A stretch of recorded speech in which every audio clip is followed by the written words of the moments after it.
Hey everyone, Tin Man here with some gameplay. Today we're playing Combrei Aggro up near the top of the Master's ladder. This hand's not very good, doesn't have any power. Hey, it's my buddy Vampus. Hey, how's it going?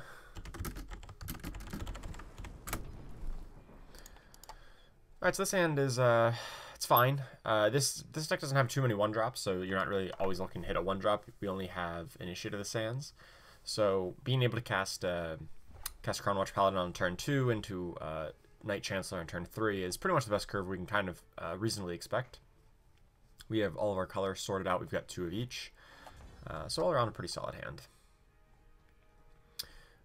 So we'll play the Seed of Progress, I guess, first, because we're going to be able to play a Crownwatch Paladin on turn 2, and it's very likely that it'll survive till turn 3 so that we get the banner untapped. It's more likely that we get the banner untapped on 3 than we draw exactly a Sigil to get Seed of Progress untapped on turn 3. Obviously, we'll play Diplo Seal on turn 2. Alexi's trying a new deck, so we'll see what we're up against here. Some type of Arcano, probably a 3rd color. You generally only play Seek Power in 3-color decks. Okay, so it's like 3 colors, including time here.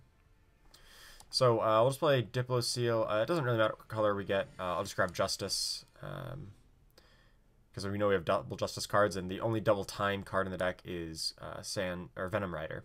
So we'll play Crownwatch Paladin since it survives. It's the most likely to survive compared to, say, Awakened Student. So our Combrei banner can come into play untapped. Next turn we'll have an interesting decision, though, whether or not we want to play... Oh, actually, never mind then. I guess that takes that decision for us. I was about to say what 2-drop we try to play here, or if we play a 3-drop. But now, since we're going to be playing the power anyway, I think it makes a lot of sense to just play Awakened Student and play the power. Because that would be depleted regardless. So it makes sense to get that that Empower trigger as soon as, when I can. The only Empower trigger that I have currently available to me. That was a pretty unfortunate top deck from him. He, obviously had to top deck that because it just got the Warcry, but not the worst case, though. I could play Knight-Chancellor Siraf. It's more likely to, use my power better. The problem is I'm concerned that it'll die to, say, a Rune Hammer. But I guess if he has a Rune Hammer, I'm in pretty big trouble anyway. Neither of my 2 reasonable plays, I'm not going to play Valk Enforcer. Neither of these 2 plays die to Torch. This one doesn't die to just... I guess Annihilate's not a card you could play. He's not in Shadow. I'll just go for the more power-efficient play. Let's play Knight-Chancellor. I can't really see a way this gets punished any more than playing Crownwatch Paladin gets punished. I guess perhaps exactly a harsh rule, in which case, I mean, he's 1 for 1 in a harsh rule, so it's not the biggest deal. Looks like he's picking on the Miner's Musket, so now it'll be a 5-4. But luckily, we've got a big weapon to put our guy right out of range of that. And we get a big Warcry, and smack him up for 6. Now we're a little afraid of a harsh rule, but he needs an untapped power, because he missed his power last turn. So he needs an untapped power plus a harsh rule, which I doubt he has, because he would need to have drawn the untapped power. Throne Warden I can live with. That's not a big deal. We can still just attack right through it. Ooh, Jaril is an interesting one, because if we draw a power next turn, we can play Jaril here plus Crownwatch. And then if we untap with Jaril, it can double Knight-Chancellor to a 12-14. Which would be pretty insane. So just smack him around a little bit. Play the Crownwatch.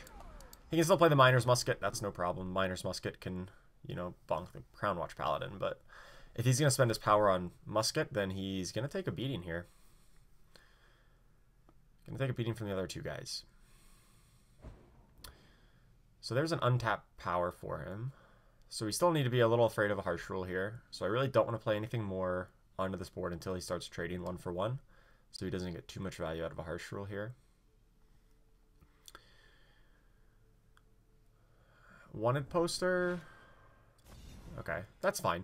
So he's going to wanted poster plus musket to kill that thing off, but that's going to use all of his power. He's going to draw 2. And then hopefully we just draw power and we can pump our Knight-Chancellor But I think if he actually does this, is he just dead to that pump? No, he won't be actually dead, but he'll be close. He'll take a lot of damage. If he just plays Miner's Musket as a 5/4, kills the Crownwatch, draws 2. Then we draw power. This goes up to 12. He can just chump block here for the most possible block. And then he still goes down to 4 life. Unfortunately, we did not draw our power here to double Knight-Chancellor, which would have been insane. I think we just attack him with both. See what our opponent does. If he just chump blocks... if he blocks... Alright, I'm not going to play anything else. He clearly has a harsh rule. If he did not block anything, then I would be fine to play out, say, the Valkenforcer. But he clearly has a harsh rule here. You don't just throw away your guy like that if you don't have a harsh rule. And he just got to 5 power, so it makes sense. So he's going to harsh rule, and then we're going to play 2 more 2-drops.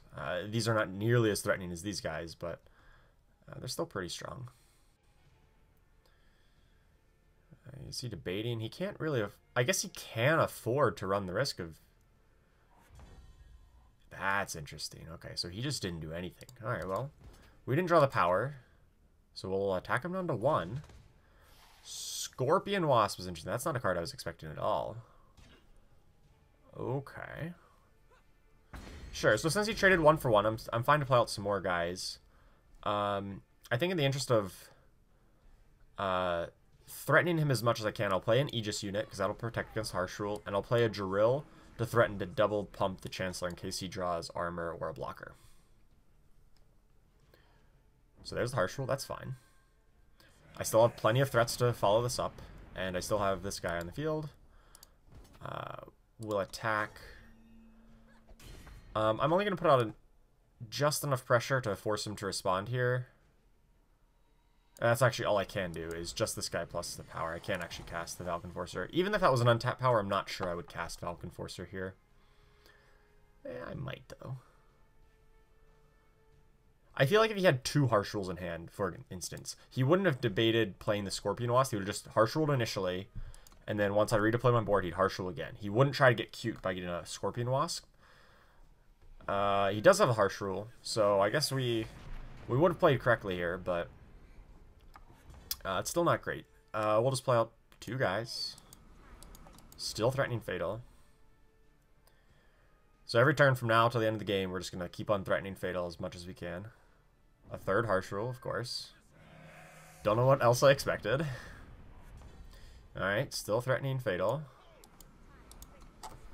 Continue.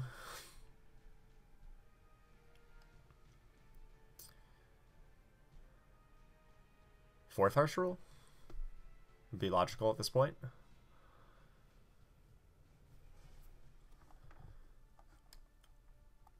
I mean, he has to have something to keep himself alive, right? He's got 3 cards. Presumably none of them are power.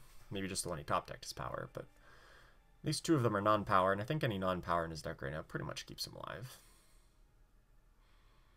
So we need to find some sort of weapon. Vanquish doesn't do it, but we can still threaten Fatal here. Oh, so he has a Wasp. Desert Marshal. Okay. That does keep him alive, but it's a tenuous alive. Vanquish is pretty bad against his deck, though. Does he have an Icaria here? That'd be pretty bad. Not sure exactly how I beat an Icaria. I could top deck a Venom Rider, I suppose.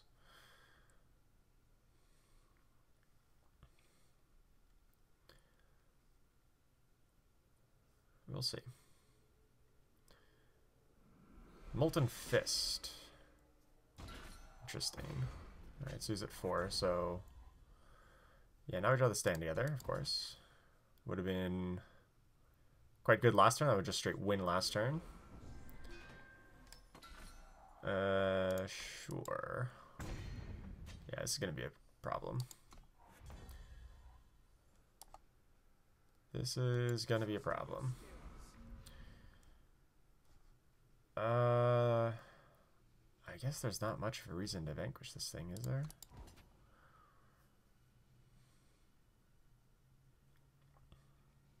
Yeah, I think he's just going to pull away from here because we couldn't get that last 1 point in. The third harsh rule. The third harsh rule is always the toughest one to beat. Alright, so now we can just double vanquish this thing. So now well, you know, still a Venom Rider is quite good. Now they're staying together, of course. We got about 2 draws to find this. Maybe less, because he might have a harsh rule. But really, any guy that forces him to attack into it, then we stand together to buff it up a little bit, will buy us a ton more time. So really, any guy here is fine.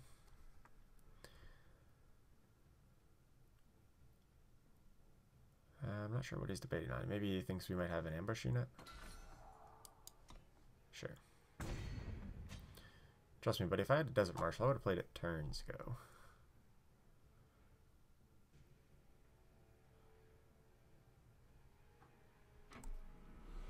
He's replacing it with a Miner's Musket. Interesting. That's dangerous.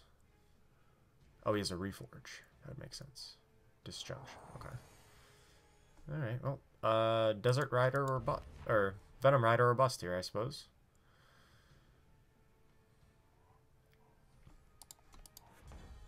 Fire Sigil.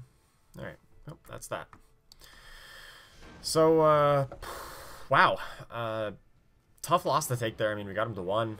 I thought we played pretty optimally throughout the whole game. If we had drawn 1 power earlier the turn where he decided to Blistering Wasp it, I think we would win that turn if we did draw a power. But we did not. Oh well. I guess I should update the record. Own 1 on the day. This is a 5 power hand. We gotta redraw that. Only went like 3. There we go. This is actually a really good 3. We lost the die roll again, unfortunately. This hand would be much better on the play. But on the draw is not horrible. I mean, we're going to go turn 1, initiate, turn 2, Knight-Chancellor. Ooh, Oni Ronin? Since we have a good 2-drop, I'm totally fine to just trade this away. If he lets us. Yeah, hell yeah, I'll block. Oh yeah, GG.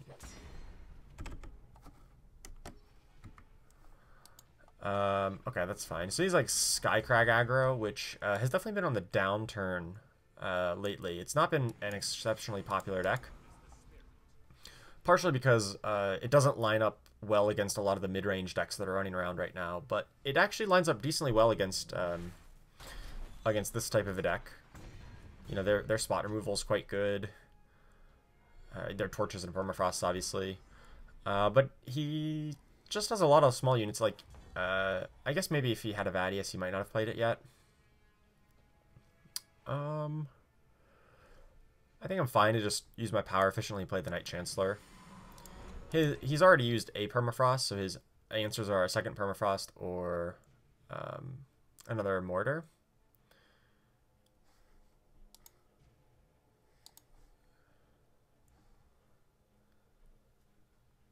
Another permafrost, okay.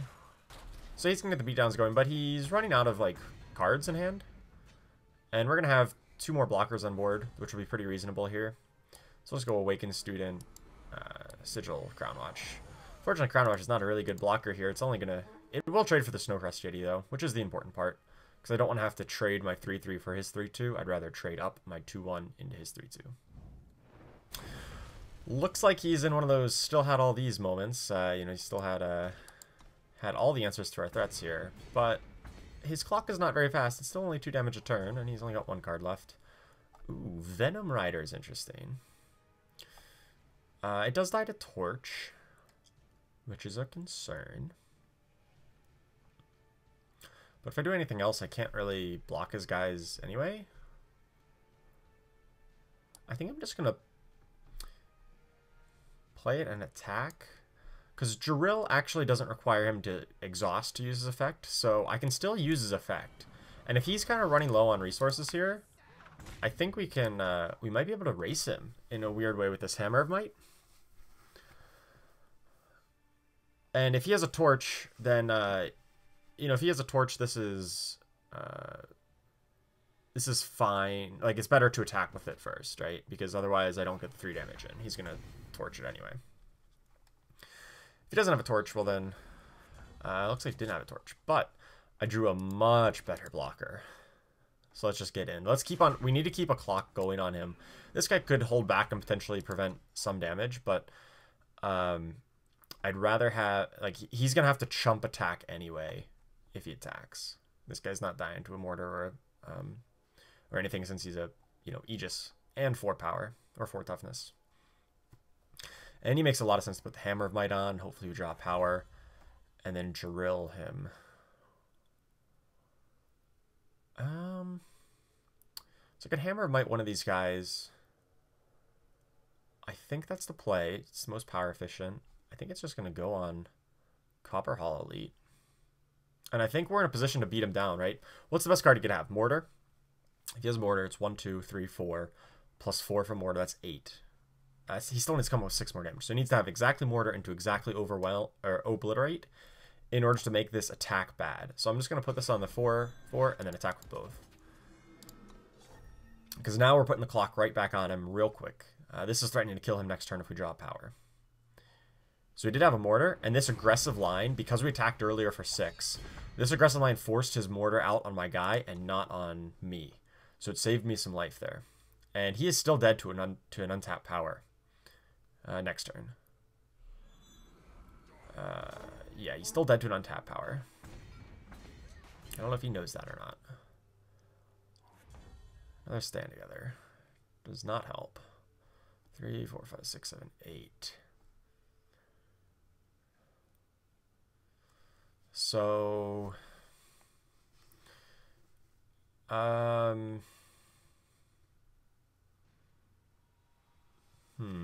think I have to take the aggressive line here. I think I have to play attack for 7 and then play Crownwatch and hope he blanks on the top of his deck.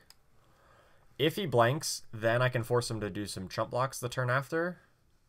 You know, Crownwatch just blocks like his 3-2 or something. And then if I draw an untapped power, then I really get him because I double the Copperhall. Yeah, I think this makes most sense. It's aggressive, but, you know, it's hoping that he doesn't top deck anything. But we just needed to top deck a power to win this turn. And we are still pretty likely to top deck a power next turn. I guess not pretty likely, but he goes down to 5 here, and we essentially have 8 trample damage coming in next turn. Right, we've got this guy who becomes an 8 with the stand together. So if he blanks, or just has like a blocker, like not a charge unit, not a burn spell, is what I want to avoid. Permafrost does not do it since it's an Aegis blocker. But that would have to be his 3rd Permafrost anyway. And even if it's a Shogun Scepter, I'm fine with that, because that still doesn't kill me. He's going to hold back a guy. Okay. That's fine. He's probably going to play another guy, because otherwise he's dead on board. He needs to hold back. He's going to attack. Okay. That's odd. He must not have hit it.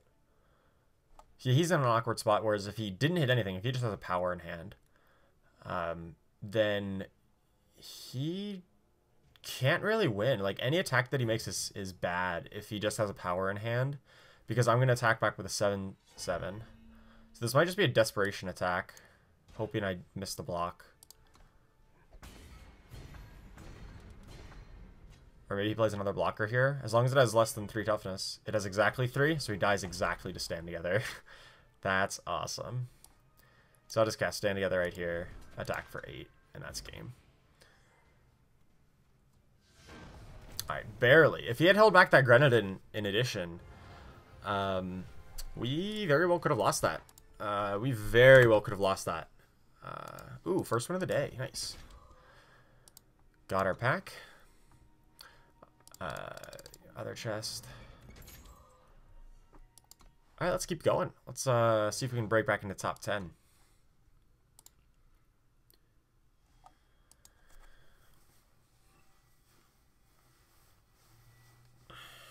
Yeah, that's happened a couple times. Both of our games so far were like, well, I hope I hit the 5th power so that we can activate Jaril, but we did not get it, which was a little unfortunate. All right, this time we're actually going first, which is a nice change of pace. We've got our power sorted out here. We've got, you know, 2-drop on 2, potentially a 2-drop on 3 if this enters play depleted. But if not, we can hit Commando as well. So this is a pretty sweet hand. We'll keep it. Oh, actually, no, I can play this just depleted on turn 1, right? Well, then I don't get double time influence if I do that. Because one of these Diplo Seals is just blank. But I think to guarantee I can hit Commando on 3, I think it makes sense. You know, I'm going to play to the cards that I actually have in my hand rather than the cards that I might draw off the top of my deck. Since I guaranteed have this card in hand that I want to cast on turn 3, as opposed to I might draw something that I might want to cast on turn 4 that I might not be able to cast. There's a lot of mights in there. Not a lot of Hammer of Mights, though. I just have Inquisitor's Blade. Which I think is a slightly better weapon on average than Hammer of Might. Just because it gives your guy evasion, you know, flying makes it, you know, hard for them to block. Whereas, say, if Hammer of Might gave Overwhelm, I'd consider them much closer to equal, but it does not. So just got Seek Power on 1. It's interesting. Not entirely sure what he's playing since he just played a Justice Sigil. But presumably a 3-color deck. So we'll Diplomatic Seal here for a Justice since we obviously have the double Justice. And Crownwatch Paladin makes more sense first. Because obviously I'm not activating Drill anytime soon. This attacks for... they attack for the same amount. This one has Warcry, which you want to get going as early as possible. And it also benefits from Unseen Commando. So a lot of reasons to play in this order. Looks like he's the same kind of 3-color deck, possibly that we just lost to in the first round. Maybe. But I think it's fine to just play out the Unseen Commando here to get the extra point. It potentially plays into Torch. Since he's holding open Torch, man, I'm not going to risk it, I don't think. That'll just give him 2 tempo positive of a play. So I'll attack here for 2, and then we'll play Siraf. Since we have a pretty equally good play, if I knew for sure he didn't have a Torch, I'd play the Commando. But look, he has a pause. It's decently confident he has a Torch. So we don't want to give him that free tempo, right? So now we just basically made him waste his power. So now he plays his own Siraf. This does not. This only has 1 battle skill, and so does this. So I'm not thrilled about playing the Commando because he's just going to torch it. But I can't actually attack either, so it's a little unfortunate. A Valk Enforcer. Okay. Yep. Sure. Well, Vanquish doesn't do a whole lot, and once again, we haven't drawn a power.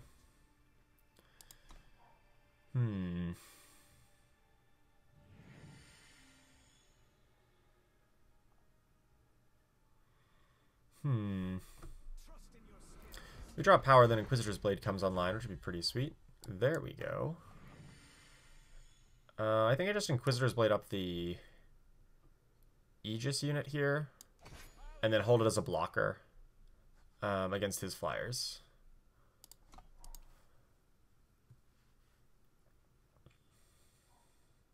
It's just a double Vanquish, or Vanquish plus... Yeah, just double Vanquish, okay. That's annoying, but hey, Inquisitor's Blade might be able to come back and kind of alleviate some of those concerns.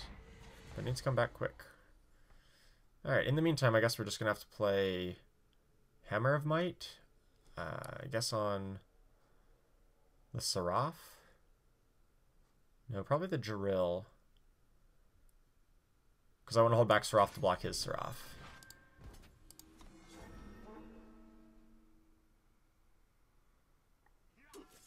Hopefully he's out of Vanquishes now as well. So, still not in great shape because he still is out racing us. He has a plate. 3, 4, 6. I think I just have to block just to save some life. I think so. Then we can Vanquish it, but now we're just dead in the air. That's unfortunate. Yeah. Alright, we're just dead. Dead in the air. Yeah, he had, you know, he had more flyers than we did. So that was unfortunate.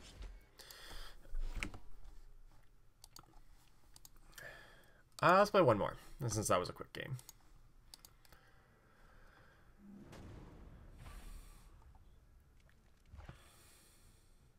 I gotta redraw this. We only have one power. This hand's pretty good, though. What's a little unfortunate is that we have to grab... We can't get, like, if we had a seat of order, or a seat of the Combrei seat, then we could play Initiate and then play Awakened Student before we even play our second power, so we can get the Empower on turn 2.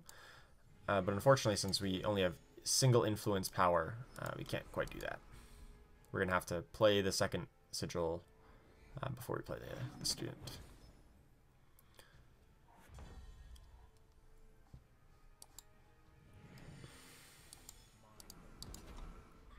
And I think it makes more sense to put the Student out here. They both attack for the same amount, Jaril and the Student.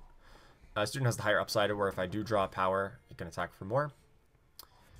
And there's a power. So I'm actually curious. So we're up against Feln. So which ones do I want? I think I want to grab a second time influence for the Venom Rider. No, probably actually the... Yeah, let's do an extra time influence. So the problem is the risk I run is if he kills the initiative sands, then I don't actually have 4 power to cast Venom Rider. And so in that case, I'd want Justice to cast the Valkenforcer. But against Feln, there's not a lot of things you want to Valkenforcer on turn 3 anyway. So I think I'm happier to just, you know, shoot for the moon and try to get the Venom Rider out next turn.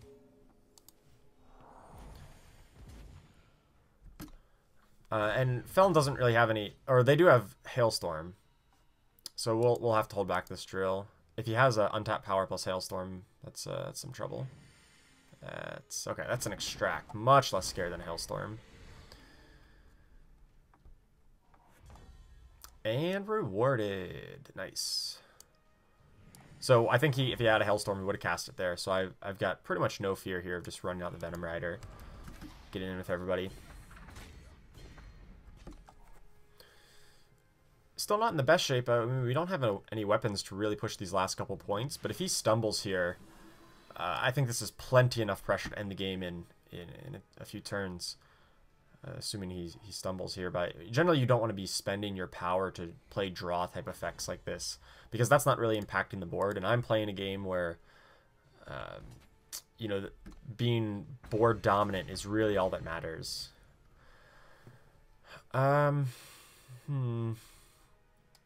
So what I could do is just play a Brindled Sandstrider here, make it a 1/1. Or I can add more guys to the board. I think I'd rather just make the Sandstrider. I'd like to preserve... Like, this is still threatening Fatal. And I'd like to play around some board wipes here, like a Hailstorm.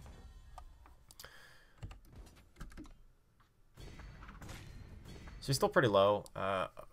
I'm going to play just the Crownwatch.